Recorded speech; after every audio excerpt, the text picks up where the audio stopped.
Bom dia.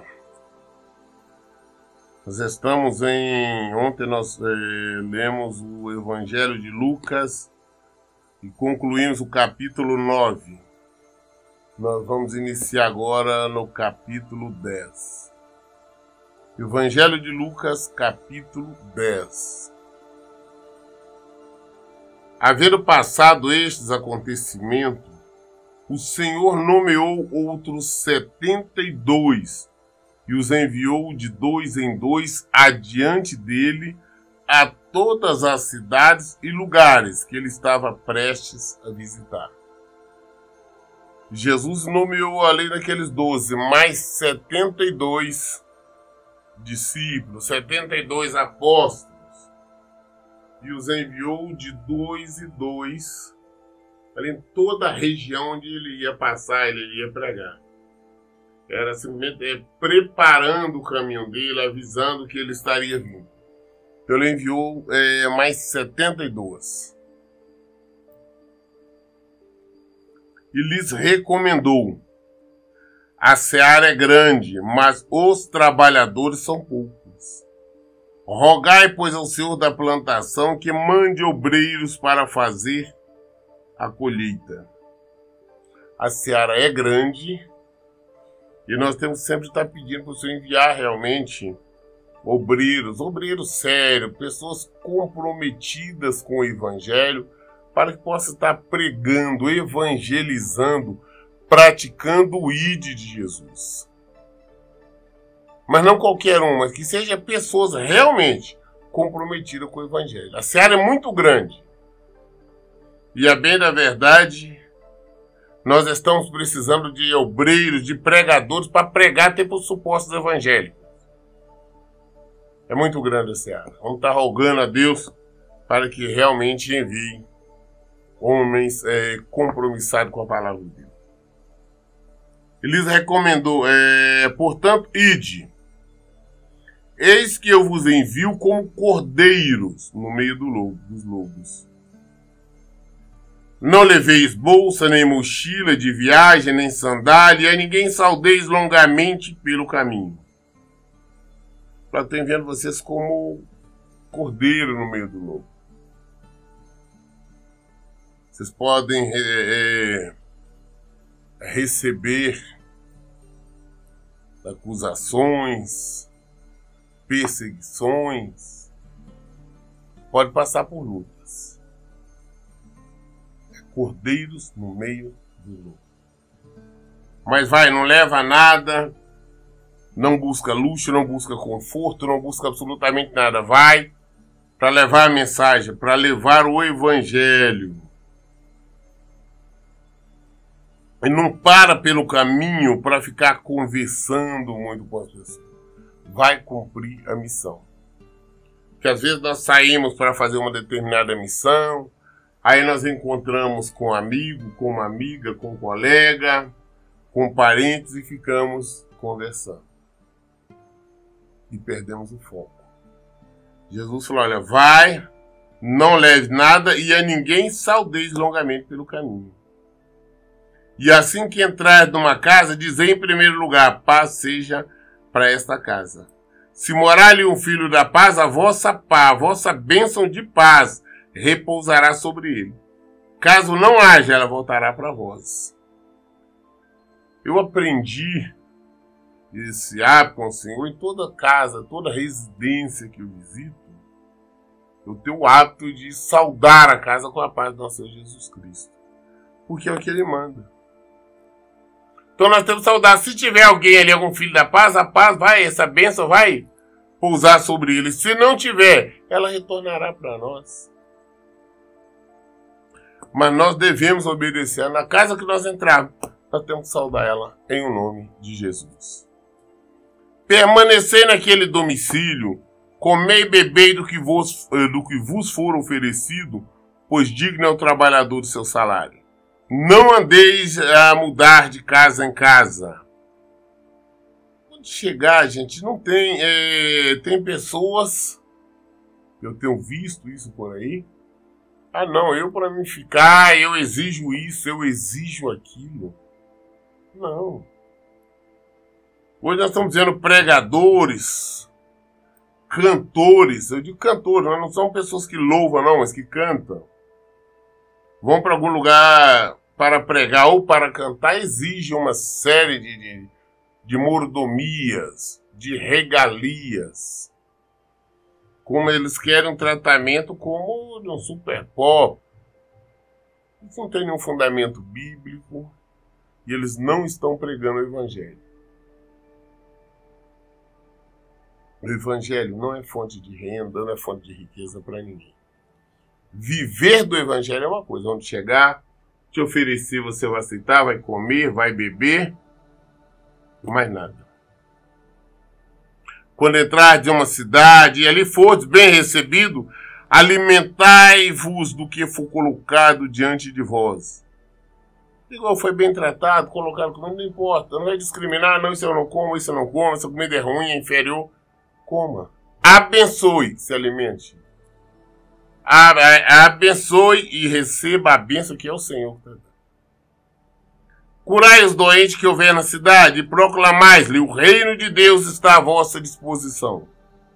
Tem doentes, tem enfermo, ore, unja, cure, repreenda o mal, expulse os demônios, mas principalmente pregue, mostre que o reino de Deus está à disposição de todos. O reino de Deus está à nossa disposição e à disposição de qualquer um. Basta nós querermos, basta nós assumirmos esse reino, nós entrarmos no reino de Deus. Basta nós abandonarmos o erro, o pecado, nós nos convertermos a ele. Basta nós nos sujeitarmos ao Senhor. O reino está à nossa disposição. No entanto, quando entrardes numa cidade e não fordes bem recebido, sai por suas ruas e exclamai a todos: até a poeira da vossa cidade que se pegou, as sandálias sacudimos contra vós outros. Apesar disso, sabei que o reino de Deus está próximo. Foi numa cidade, numa casa, você foi pregar o evangelho, levar o evangelho. Não aceita, nos expulsa. Nós não temos que insistir. Eu vejo pessoas tentando insistir, tentando obrigar alguém a aceitar o evangelho, a se converter. Isso é errado. Nós somente pregamos. Se as pessoas quiserem, bem. Se não quiser, fazemos como existe esse gesto hebreu, judeu, né? Balançamos a sandália, mas nós deixamos a palavra, olha, tranquilo, nós estamos indo embora. Mas o reino de Deus está perto. O reino de Deus está chegando. Eu vos asseguro que naquele dia haverá mais tolerância para Sodoma do que para aquela cidade. Haverá mais tolerância para Sodoma, que foi destruída por causa do pecado, do que para aqueles que hoje rejeitam o evangelho. Não aceita a pregação de Jesus. Expulsa. Terá mais tolerância. Aqueles que moravam lá em Sodoma, que foi destruído, do que estes.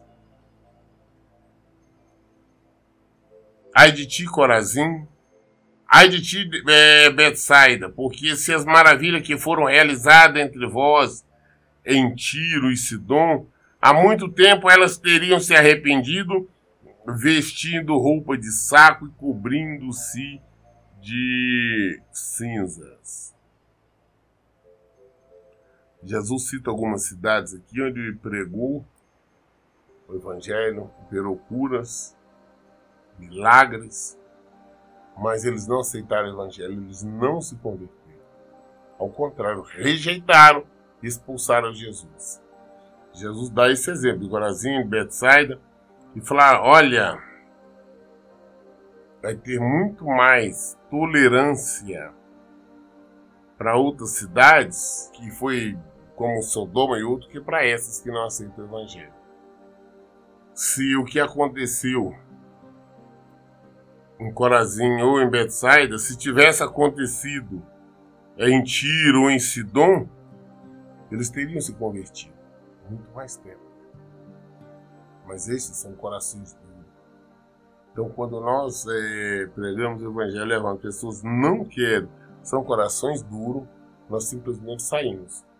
Não insistimos. Deixe que isso aí eles resolverão com o Senhor. Contudo, no juízo haverá menos rigor para Tiro e Sidom do que para vós outros. E tu, Cafarnaum, serás porventura levado a teu céu? Não será derrubado a teu Hades, ou seja, a teu inferno? Portanto, qualquer pessoa que vos der ouvidos, a mim está dando ouvidos, mas aquele que vos rejeitar estará rejeitando a mim mesmo. E quem me rejeitar, rejeita aquele que me enviou. Jesus enviou, os discípulos enviou no nome dele. Fala, quem está recebendo vocês, está recebendo a mim. Quem está rejeitando a vocês, rejeita a mim. Quem rejeita a mim, rejeita o Pai, que me enviou.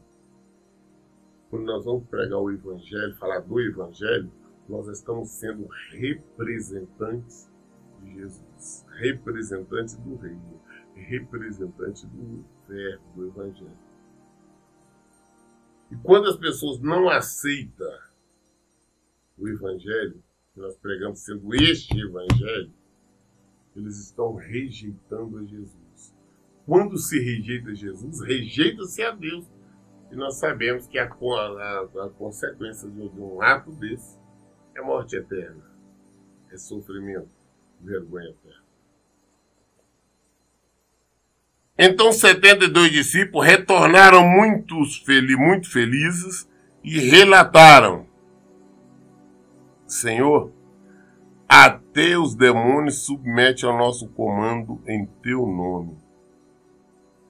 Esses 72 foram, fizeram tudo que Jesus mandou e eles voltaram alegres. Eles voltaram felizes. Falaram: Senhor, nós pregamos, fizemos aquilo que o Senhor mandou. Preparamos a cidade onde o Senhor vai passar. Mas até os demônios nos submetiam. Nós dávamos a ordem no teu nome. Os demônios se rendiam. Pessoas eram curadas. Eles estavam felizes por isso. Mas Jesus disse aí, algo que Jesus revelou: eu vi Satanás caindo do céu como um relâmpago. Atentai-vos, eu vos tenho dado autoridade para pisar de serpente, escorpiões, assim como sobre todo o poder do inimigo. E nada nem ninguém vos fará qualquer mal. Ele falou: olha, se alega com isso não. Eu vi Satanás cair como um raio. Satanás estava no céu. Por desobediência, ele foi atirado. É isso que Jesus está falando. Soberba fez com que Satanás fosse atirado. Falou: olha, mas olha, eu dei poder a vocês. Eu dei poder de curar, de libertar, de transformar, de pregar o Evangelho. Vocês praticando isso, não tenham medo que nada, ninguém vai causar dano. Quando nós estamos pregando o Evangelho de Jesus Cristo, nós não temos que temer a nada. Ah, mas fulano ou Bertrano pode agir de forma errada, pode fazer qualquer dano. Nós estamos em nome do Senhor. Nós pregamos em nome do Senhor. Nós estamos apresentando o Senhor. Ele nos deu poder. Nós temos o poder de expulsar qualquer casta de demônio. Não importa, pai. E não precisamos estar nomeando demônio, como as pessoas gostam de fazer. Ah, não, esse demônio é tal, esse demônio é qual. Não, demônios simplesmente são demônios. São espíritos. Espíritos malignos.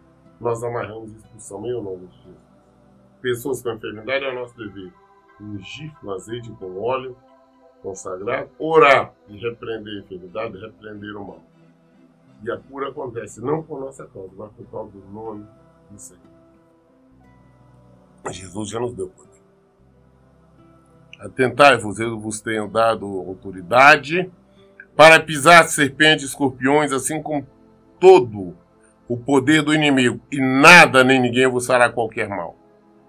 Contudo, regozijai-vos, não apenas porque os espíritos vos obedecem, mas sim porque os vossos nomes estão escritos no céu.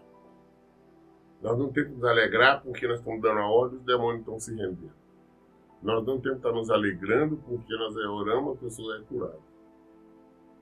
Nós não temos que estar alegre porque o mal não nos alcança.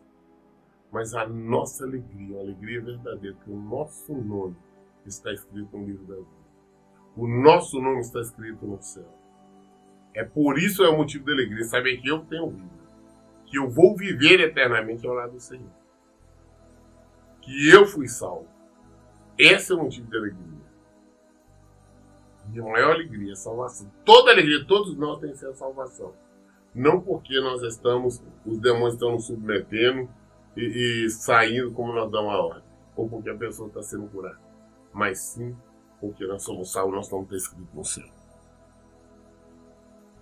Naquele mesmo momento, Jesus, exultando no Espírito Santo, exclamou: Ó Pai, Senhor do céu e da terra, louvo a Ti, pois ocultaste essas verdades dos sábios e cultos e a revelaste aos pequeninos. Amém, ó Pai, porque Tu tiveste alegria de proceder assim. Tudo me foi entregue por meu Pai. Ninguém sabe quem é o Pai a não ser o Filho. E a não ser o Pai, E nenhuma pessoa sabe quem é o Pai, senão o Filho, e aqueles a quem o Filho desejar revelar-se. Então, naquele momento, Jesus falando, Jesus se alegrou. É uma alegria. Não é descontrole, como nós vemos aí as pessoas supostamente tomadas. Mas na alegria ali, como fala exultou, essa tradução quer dizer mais ou menos assim, Jesus se alegrou, Jesus pulou de alegria. Ali naquele momento, pulou de alegria e ele disse: ó Pai, o Senhor do céu e da terra, louvo a Ti, pois ocultaste essas verdades dos sábios e culto, e as revelaste aos pequeninos. Ele alegre falou: não, obrigado, Senhor, porque o Senhor ocultou isso dos grandes, da sabedoria humana, da cultura humana, mas revelaste aos pequeninos. Amém, ó Pai, porque Tu tiveste a alegria de proceder assim. Agora ele faz a revelação. Tudo me foi entregue por meu Pai. E depois nós ficamos sabendo realmente, tanto no céu como na terra, todo joelho se dobra diante do Senhor. Tudo me foi entregue por meu Pai. Ninguém sabe quem é o Filho a não ser o Pai. E nenhuma pessoa sabe quem é o Pai senão o Filho. E aquele do Filho quem desejar revelar. Nós não conseguimos entender, o ser humano tem dificuldade para entender, o Pai, o Filho e o Espírito Santo, que são um, e ao mesmo tempo são três. Assim como nós somos três, e ao mesmo tempo somos um. Nós somos um espírito, que temos uma alma, e habitamos em um corpo. Somos três. Espírito, corpo e alma. Nós somos a imagem e semelhança de Deus. Deus é Deus Pai, Deus Filho e Deus Espírito Santo. No mundo, assim como rege Deus, é o Senhor, o homem, ou seja, nós, o ser humano, e o diabo. Então, Jesus vai falar, escuta, vocês só conhecerão a Jesus a quem Deus vai revelar. Ah, não, eu conheço Jesus. Não, quem conhece Jesus é a quem Deus revelou. Tem muita gente que está há anos em igreja, em templos, e não conhece Jesus. Não conhece a Deus. Porque a revelação vem pela palavra. O Senhor nos revela. Quando o Senhor nos revela, nós sabemos quem é Jesus. Nós sabemos quem é Deus Pai. É pela palavra dessa revelação. E o Senhor que nos dá essa revelação, é Jesus que nos revela. Tem pessoas que estão anos, em templo, e não conhecem, e não recebeu a revelação. Mas Jesus nos revela, se nós o buscarmos. Então, mirando os seus discípulos, declarou-lhes em particular: bem-aventurados são os olhos que vê as revelações que vós vedes. Olha, felizardos, né? São os olhos que estão vendo as revelações que vocês veem. Vocês são felizardos. E como são felizardos? Como eu queria ter vivido naquela época, estar ali ao lado de Jesus, vendo, recebendo, bebendo diretamente da fonte, vendo os milagres, maravilhas, prodígios, Senhor. Eu estou falando, vocês são felizados, está vendo tudo isso que está acontecendo aqui. Muitos desejaram depois ver, e desejaram e não conseguiram. Pois vos asseguro que muitos profetas e reis almejaram ver o que estáis vendo, mas não viram. E ouviram o que ouvis e não viram. Então muitos reis, muitos profetas desejaram estar vendo, ouvindo o que vocês estão ouvindo, vendo o que vocês estão vendo, e não conseguiram. Vocês são felizados, vocês são abençoados, vocês foram escolhidos por Deus para ouvir tudo isso. Certa vez, um advogado da lei levantou-se com o propósito de submeter Jesus à prova. Ele indagou: Mestre, o que preciso fazer para herdar a vida eterna? Um advogado da lei, um fariseu, um religioso, para provocar, como sempre estava tentando provocar uma armadilha, uma cilada para Jesus, para ver o que ele poderia fazer para cair nas armadilhas, fazer ele se contradizer ou fazer ele falar contra a própria lei. Um homem estudado, um advogado da época, da lei, fez isso. Então ele começou com uma pergunta: Mestre, o que preciso fazer para herdar a vida eterna? Jesus sabia tudo, quais os propósitos dele. Jesus então diz, ao que Jesus lhe propôs: o que está escrito na lei? Como tu a interpreta? O que está escrito na lei? Como é que você interpreta? Como é que você sabe o que está escrito? E ele replicou: amarás o Senhor teu Deus de todo o teu coração e de toda a tua alma, de todas as tuas forças e com toda a tua capacidade intelectual. E amarás o teu próximo como a ti mesmo. Então Jesus lhe afirmou: respondeste corretamente, faz isso e viverá. Jesus perguntou: o que está escrito na lei? Como é que você interpreta isso? Não, que é amar a Deus acima de todas as coisas, e o próximo como nós mesmos. Jesus falou: então é isso mesmo. Só tem que fazer isso. Faça isso, você vai viver. Faça isso, você vai herdar o reino eterno. Faça isso, você não vai padecer. Jesus, mas ele insistiu ainda. No entanto, insistindo em justificar-se, questionou Jesus: mas quem é o meu próximo? E ele querendo pegar Jesus, armar uma cilada, ele falou: tá, mas amar o próximo, quem é o meu próximo? Diante do que Jesus lhe responde assim: certo homem descia de Jerusalém para Jericó, quando veio a cair nas mãos de alguns assaltantes, os quais, depois de lhe roubarem tudo, o espancaram, fugiram e o abandonando quase morto. Coincidentemente, descia um sacerdote pela mesma estrada.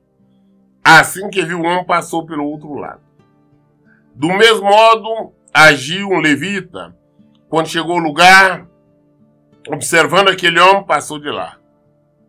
Mas um samaritano, estando de viagem, chegou onde se encontrava o homem, e assim que o viu, teve misericórdia dele.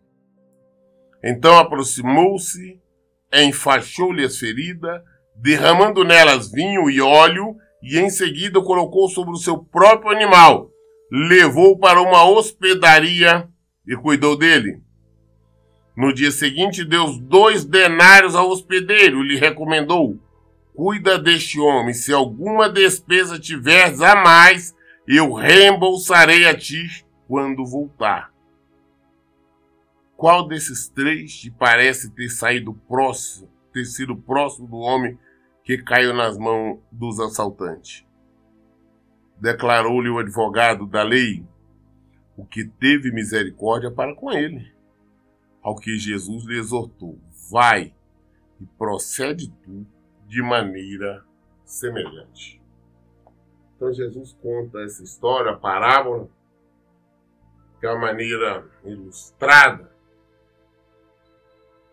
de apresentar, de trazer um ensino. Olha, Tinha um senhor que ele estava indo de Jerusalém para Jericó.